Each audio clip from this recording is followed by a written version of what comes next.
జనరల్‌గా మనము క్లయింట్ నుంచి ఒక సర్వర్‌కి రిక్వెస్ట్ చేయాలనుకుంటే నియరెస్ట్ సర్వర్ పిక్ అయితది. ఆ నియరెస్ట్ సర్వర్ నుంచి మనకి ఇన్ఫర్మేషన్ వస్తది. ఆర్ రెస్పాన్స్ వస్తది. సో, ఈ నియరెస్ట్ సర్వర్ ఎలా పిక్ అయితది? ఈ నియరెస్ట్ సర్వర్ ఎలా పిక్ అయితది అనే దానికి 2 ఆప్షన్స్ ఉంటాయి. Like geo load balancing or anycast. So, ఎనీకాస్ట్‌లో ఏమైతదంటే జనరల్‌గా మనము ఇంటర్నెట్‌లో ఏ సర్వర్ చూసినా ఈచ్ సర్వర్‌కి ఒక ఐపీ అడ్రెస్ ఉంటది. దాన్ని యూనికాస్ట్ అంటాం. ఇన్ కేస్ ఆఫ్ ఎనీకాస్ట్ మనకి ఏవైతే మల్టిపుల్ సర్వర్స్ ఉంటాయో లైక్ సర్వర్ 1, సర్వర్ 2, సర్వర్ 3 ఈ సర్వర్స్ మనము డిఫరెంట్ జియోగ్రాఫికల్ లొకేషన్స్‌లో స్టోర్ చేస్తాము. లైక్ ఇది అమెరికా, ఇది ఇండియా అండ్ ఇది జపాన్. సో, ఇలా డిఫరెంట్ లొకేషన్స్‌లో డిఫరెంట్ సర్వర్స్‌ని అంటే సేమ్ సర్వర్స్‌ని మెయింటైన్ చేస్తాము.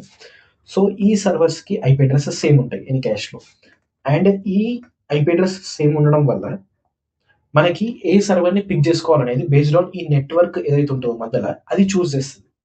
సో, ఇక్కడ మెయిన్ ఎన్కాస్ట్ వచ్చేసి ఈచ్ సర్వర్‌కి సేమ్ ఐపీ అడ్రెస్ ఉంటది. అంటే మన సర్వర్స్‌కి సేమ్ ఐపీ అడ్రెసెస్ ఉంటాయి. Now comes to BJP protocol. BJP protocol ఏంటిదంటే బ్రాడర్ గేట్‌వే ప్రోటోకాల్.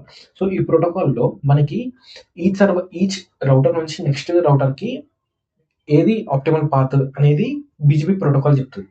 ఎప్పుడైతే మన సర్వర్స్ రెడీ అయ్యి ఈ మధ్యలో ఉన్న నెట్వర్క్ రెడ్ కలర్‌లో ఉన్న రౌటర్స్ అనే నెట్వర్క్‌లో కనెక్ట్ అయితాయో అప్పుడు ఈ ఐపీ అడ్రెస్ అనేది అనౌన్స్ అయితది. లైక్ బ్రాడ్‌కాస్ట్ చేస్తది.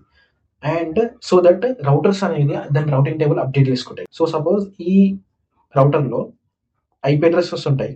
888 అనే ఐపీ అడ్రెస్ ఉంటుంది. ఈ ఐపీ అడ్రెస్‌కి routing path like next router ఏంటిది R2 ఇక్కడ నుంచి రౌటర్స్ ఏంటిది అంటే ఈ రౌటర్ నుంచి రౌటర్స్ ఏంటి R1, R4 ఇవి. సో ఇలా ఈచ్ రౌటర్‌కి మల్టిపుల్ రౌటింగ్ ఇన్ఫర్మేషన్స్ ఉంటాయి.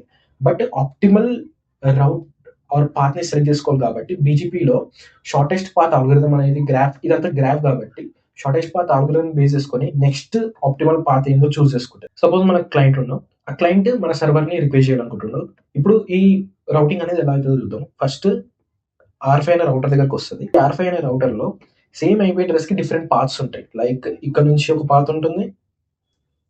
ఇక్కడ నుంచి ఒక పాత్ ఉంటుంది. ఈ పాత్ కూడా ఉంటుంది. లైక్ అంటే నెక్స్ట్ రౌటింగ్ ఇన్ఫర్మేషన్ ఉంటుంది. బట్ ఇదంతా రౌటింగ్ ఇన్ఫర్మేషన్ ఉన్నప్పటికీ best optimal path based on shortest path algorithm choose చేసుకోవాలి కాబట్టి ఇది రెడీగా ఉంది కాబట్టి ఇది పిక్ అయితది. అండ్ వన్స్ ఈ కనెక్షన్ ఎస్టాబ్లిష్‌మెంట్ అయినంక జనరల్‌గా ఈ కనెక్షన్‌లోనే మనకి డేటా అనేది రిక్వెస్ట్ అండ్ రెస్పాన్స్ వస్తది. సో అలా వితౌట్ లోడ్ బ్యాలెన్సింగ్ ఒక నియరెస్ట్ సర్వర్ తోటి కనెక్ట్ అయ్యి రెస్పాన్స్ ఎలా తెచ్చుకుంటామంటే anycast with BGP protocol help తోటి మనకు ఈ ప్రాసెస్ అనేది అచీవ్ చేయగలుగుతాము.